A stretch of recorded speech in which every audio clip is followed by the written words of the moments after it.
If you can't even clean properly, maybe you should just have an abortion. I mean, it doesn't bother me either way. How could you say such a thing? Unforgivable. Just too far. My name's Alicia. I'm in my late 30s and I'm a company worker. I've been married to my husband Kevin for 5 years now. We don't have any kids yet. When we were getting married, Kevin said, "We're not getting any younger and we both want kids, so I'd like you to stay at home and quit your job." But I just couldn't give up my current job, so we've both been working. Now Kevin understands how I feel and we're living harmoniously, sharing household chores. Even the notion of moving in with my in-laws was brought up once. My mother-in-law used to be a teacher. She said that when Kevin and I have a child, she'll help so I can continue working while raising the child. Her parents helped her when she was raising her children while working, and she wanted to pass on the support. For now, we're leaving things at, we'll think about it once we're blessed with a child. Kevin is quite dominant and expects me to follow a step behind him, especially around his family. Despite that, he is inherently kind and we maintained an equal relationship at home. Lately, my health has been less than stellar. My stomach has been upset, I've been suffering from dizzy spells, and I'm irritable. At the end of my workday, I'm exhausted and I can barely manage the household chores. Kevin has been very concerned despite being tired from his own work. He helps with my share of chores, asks me what I feel like eating, and even goes out of his way to buy it. However, my health kept deteriorating, so he said, "You should see a doctor. If it's too much to go alone, I'll accompany you." "I'm worried, please." He accompanied me to the doctor, and it turned out that I was pregnant. The cause of my poor health was morning sickness. Both Kevin and I were overjoyed at our long-awaited pregnancy. We thought this morning sickness would surely calm down soon. However, even after a month, 2 months, my morning sickness did not subside. I learned that the severity and duration of morning sickness vary greatly among individuals, and some people even suffer from it until they give birth. My health worsened day by day. I managed to go to work, but I could no longer do any housework after returning home. Seeing this, Kevin began to grow cold towards me. "Why isn't your morning sickness over yet? It's not an illness, is it? Are you pretending to suffer so you could slack off from housework?" "I don't know why either. Why would you say such terrible things? That's harsh." "My mother said she never had morning sickness. My colleagues at work said it was over quickly and they were doing housework. Alicia, you're just being lazy. If you toughen up, you won't feel morning sickness, right? You're lacking determination." I wanted to argue back at Kevin, who compared me with his mother and others, accusing me of slacking off, but I didn't have the energy to do so at the time. I was coming home from work, barely managing the household chores, while feeling dizzy and sometimes vomiting in the toilet. Kevin would finish his share of the chores, then he'd lie on the sofa, watching TV and laughing while I was desperately trying to do the housework. Even when I asked for a little help, he would say, "At least take responsibility for your own work. Morning sickness isn't an illness. If you pull yourself together, you can handle it. It's only hard because you think it is. If you're like this with morning sickness, how will you manage childcare?" And wouldn't help me. After a while, Kevin fell asleep on the sofa and his smartphone slipped from his hand. The screen showed a message asking, "Has Alicia's slacking off habit been cured?" I was furious. Using Kevin's finger while he was sleeping, I unlocked the fingerprinted protected phone and I found numerous emails from my mother-in-law in the mailbox. "Has Alicia's slacking off habit been cured? She's just using morning sickness as an excuse to slack off. She's planning to slack off in her work and housework. You have to hit her hard." "I see. I'll tell her. I've never had morning sickness at all. As long as you're careful, you'll be fine." "I see. I'll tell Alicia too." Morning sickness is nothing compared to childcare, which is 100 times harder. I'm worried about what will happen after the baby is born if she's like this now. That's troublesome. They also talked about how I was too old and questioned whether a healthy child could be born. They even suggested Kevin should remarry a younger woman who would not suffer from morning sickness and would bear a healthy child. "You don't have such a partner in mind, do you?" "Oh, if you feel like it, I'll introduce her to you, okay? Her name is Mona. She's my student and she's 25 now. She admired me and became a teacher. She's so cute. It's fulfilling and it doesn't have to be a burden on you, Kevin. If it's Mona, I think she'll definitely do it if I ask her to live with me." "I wouldn't mind if you introduced me to her." They even made plans for a meal with Mona, one of my mother-in-law's former students. Regularly, they were bad-mouthing me. I managed to take a picture of all the emails and save them when I had a chance to check Kevin's phone. I was stunned for a while and couldn't comprehend what I had seen, but I felt I understood why my husband had grown colder towards me. That day, I couldn't get out of the toilet from morning till evening. My morning sickness showed no signs of calming down, and my throat was sore from all the vomiting. I worried whether the baby in my belly was alright given my condition. Recently, I've barely been able to eat solid food and have just been managing to stay hydrated. Feeling my limit, I was about to call Kevin from the bathroom for help when he showed up at the bathroom door by chance. I'm really suffering today. Please take me to the hospital. Maybe an IV drip will make me feel better. Why are you fussing over a little morning sickness? It's already enough. I have plans today. Please don't bother me. I remembered today he had plans to dine with my mother-in-law and Mona. I wanted to tail them, but that seemed out of the question now.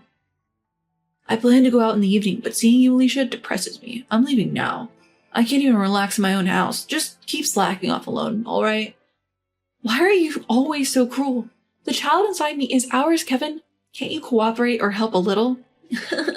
If morning sickness prevents you from even cleaning properly, maybe you should just get rid of the child. I don't really care either way. You're choosing to have this baby, Alicia, right? Then stop complaining and handle your business. Just don't burden me, okay? As I heard his words, my consciousness began to drift away. I couldn't muster any strength. When I woke up, I was in a hospital. My parents looked at me worriedly. What had happened? Apparently, when I was trying to call Kevin from the bathroom using my phone, I accidentally dialed home. My father answered the phone and overheard Kevin's harsh words.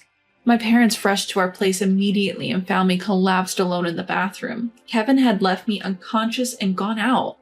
My parents quickly called an ambulance and I was taken to the hospital.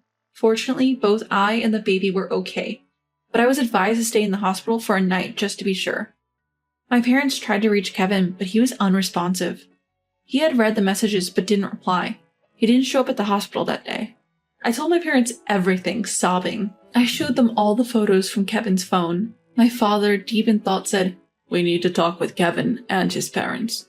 The next morning, when I was about to be discharged, Kevin finally showed up in my hospital room.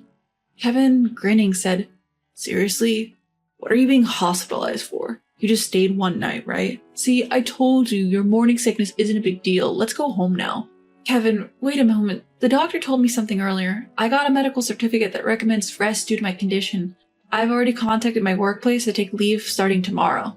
Oh wow, so you're slacking off from work now too? Must be nice. This morning sickness thing. Well, it makes sense. You would be a burden to everyone at work in this condition. So if you're going to be home from tomorrow, I don't need to do the chores, right? It's only fair since you're going to be home, slacking off. Kevin, have you been talking to your dad recently? Does he know about Alicia's condition?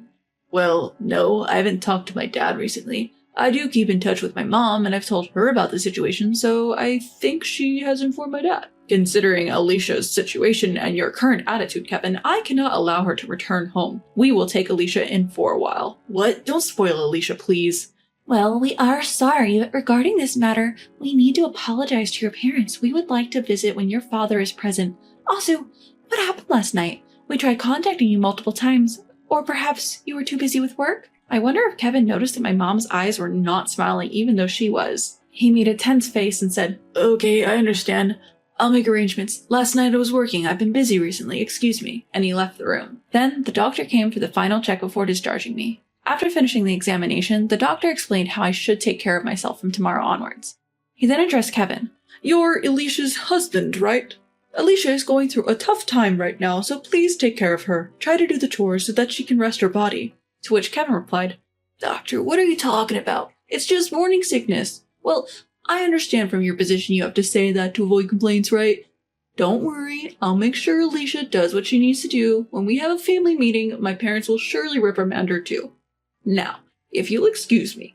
And he left. The doctor, puzzled, offered, "He seems to misunderstand something. Should I explain it to him more thoroughly?" My mother responded with a smile. "No, it's all right. We'll handle this on our end. I'm sorry for the unpleasant scene you had to witness." My parents seemed lost in quiet contemplation. A month passed and my health finally began to stabilize. The time had come to go to Kevin's family home and resolve things once and for all. That said, I hadn't been in touch with Kevin much in the months since I had returned home, and I had no idea how far things had progressed with Mona. I had no clue where the discussion would lead. I'm sorry for the inconvenience caused by my extended stay at my parents' home due to morning sickness. It's not a bother at all. Are you feeling better now? Be careful not to push yourself too hard. While my father-in-law expressed concern for my health, Kevin and my mother-in-law gave me condescending smirks. Thank you. In fact, Kevin mentioned that Alicia's morning sickness was an act of indulgence, which is distressing for us as her parents. Morning sickness as an indulgence? Kevin, did you say that? Well, isn't that right, Mom? No, it just seems to be lasting too long. You're better now, aren't you, Alicia? That's good. My mother-in-law hastily tried to end the conversation. No, we need to clarify this, mother-in-law. You are worried that Alicia, being older, might not be able to give birth to a healthy child. You plan to arrange a remarriage between your young former student and Kevin? How far have the discussions with this young Miss Mona, was it, progressed? What is this all about? Has my wife really said such a disrespectful thing? No, it's not like that. It was a joke. A joke? Mom, what do you mean? We've already had a meal with Mona, and I really like her. After this, we will divorce Alicia for failing to do housework and claim alimony. Then I will marry Mona, right? At Kevin's words, everyone fell silent. An uneasy silence filled the air. My mother-in-law turned pale, and my father-in-law was red in the face. It seems there has been some outrageous discussions happening without my knowledge. For today, please go home. I will have a proper conversation with these two. I apologize for the situation. Once again, I ended up returning to my parents' house. I felt like I might never return to that house again. A few days later, I learned a surprising fact from my father. Kevin had received disciplinary action from his company. The reason was maternity harassment. He had committed maternity harassment against a woman in his department. It's evidence that you're slacking off if you get sick just because you're pregnant. Work is not your place to relax. If you don't want to work, then go home. He would assign heavy lifting tasks to visibly pregnant women. Can't you even do this? You're just a burden on the company. You should just quit already. You're a nuisance to everyone. Apparently, it was awful. There were several victims, and they seemed to have reported him to the company's compliance department. My father, who has connections with Kevin's company, apparently got the information. Kevin said, "But Mom taught me that. I just said what Mom said. What's wrong with that? I think the same way in my heart, but in public I pretend to be kind to pregnant women and worry about them if they're not feeling well. Don't you understand that?" Then you knew that even if you thought so, you shouldn't say it out loud to Alicia, right? Why did you say such a thing to Kevin? Why did you do something that would lead to their divorce? Kevin seemed to understand nothing, so I thought I could guide him to divorce. I thought Mona, being young, would listen to me. She admires me after all, and I'm sure she'll agree to live with us. Alicia is just too headstrong, and I don't prefer. It seemed my mother-in-law had arranged everything behind the scenes. My father-in-law didn't know anything, and Kevin was just a pawn in her game. Afterwards, I was incessantly contacted by Kevin. I was deceived by Mom. I was just misunderstood. I didn't know anything. Please forgive me. I will treasure you and our baby from now on. Oh, just the other day you were telling me to get rid of this baby, weren't you? It's too late to start caring now. We're getting a divorce. Please live happily with Mona. We had this back and forth many times. Kevin's words, "just get rid of it," that I had heard while I was fainting deeply wounded my heart. It was something I simply couldn't forgive. On the other hand, I learned that Mona was not aware of Kevin's marital status and had only agreed to have dinner with him because my mother-in-law suggested it, assuring her it would avoid complications at work. Apparently, she didn't become a teacher because she admired my mother-in-law, nor did she hold any particular affection for her. When she found out about my mother-in-law's manipulations, she was genuinely shocked and looked down on her. She had just been unwittingly dragged into all of this. I was worried that getting a divorce would be difficult, but my father-in-law stepped in. He scolded and persuaded both Kevin and my mother-in-law, and we were able to finalize the divorce. I deeply regret that Kevin hurt you in such a difficult time of pregnancy. As a father, I feel extremely guilty. I am also sorry for my wife's actions and for not having monitored her properly, which caused a great deal of discomfort. He apologized from his heart. He paid for Kevin's alimony and child support in a lump sum, and apparently planned to make Kevin repay him in installments. I was able to smoothly finalize the divorce thanks to you, father-in-law. Please come visit us when the baby is born. I'd love to, but hold off for now. I need to straighten out Kevin and my wife and keep a close watch on them. Besides, if they found out I was secretly meeting you, they might go off the rails again.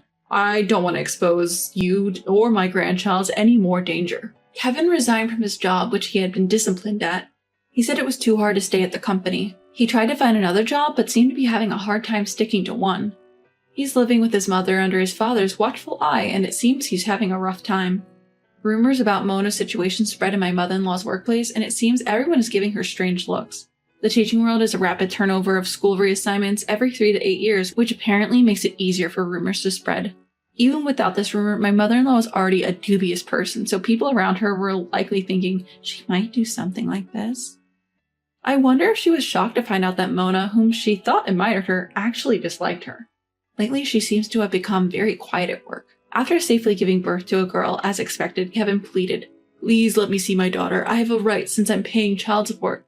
I responded formally. Child support payments and visitation rights are separate legal obligations and not exchangeable. We decided during the divorce that you would pay child support and we would not have visitation. Therefore, I decline your request for a visit. After that, he stopped contacting me. However, sometimes I wonder if it was right to deprive my child of her father based on my feelings. After all, it was my mother-in-law who was the real mastermind, and Kevin was merely brainwashed. When I confessed this story to my mother, she said, "Indeed, Kevin is a kind person, but I wonder, who is he the kindest to? If he's kindest to you and his daughter, it might be okay to let him see her. What do you think?" Indeed, Kevin is kind, but he's the kindest to himself. Or rather, he's only kind to himself. That's why when I was sick and became a burden to his life, he was filled with negative feelings towards me and ended up going along with my mother-in-law's plan. I can't trust a person who pushed me away when I was weak and needed help. I might ask my daughter if she wants to meet him when she's old enough to have her own opinions. But until then, I don't plan to let her see him. My world completely changed after my daughter was born. Parenting is really fun, but it's also very challenging. I plan to take maternity leave for a while to focus on parenting, and then return to work after leaving my daughter at daycare. I decided to live at my parents' house during my maternity leave. I'm considering finding an apartment near my parents' house where I can live with my daughter soon. Since then, I secretly contacted my father-in-law and asked him to visit us once without informing Kevin. Seeing him carefully and tenderly lift my daughter in his arms, I couldn't help but wish he could visit more often. He didn't take any photos of my daughter. He said if he took any, he might keep looking at them at home and then his wife and Kevin would find out. Instead, I took a lot of pictures of him and my daughter together. I plan to make an album and present it to him one day.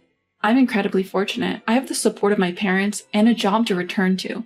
Sometimes I wonder what would have happened if my morning sickness had been lighter and I had continued to live with Kevin. Would he have cooperated with me when childcare became difficult, thinking of our daughter and working together to overcome challenges?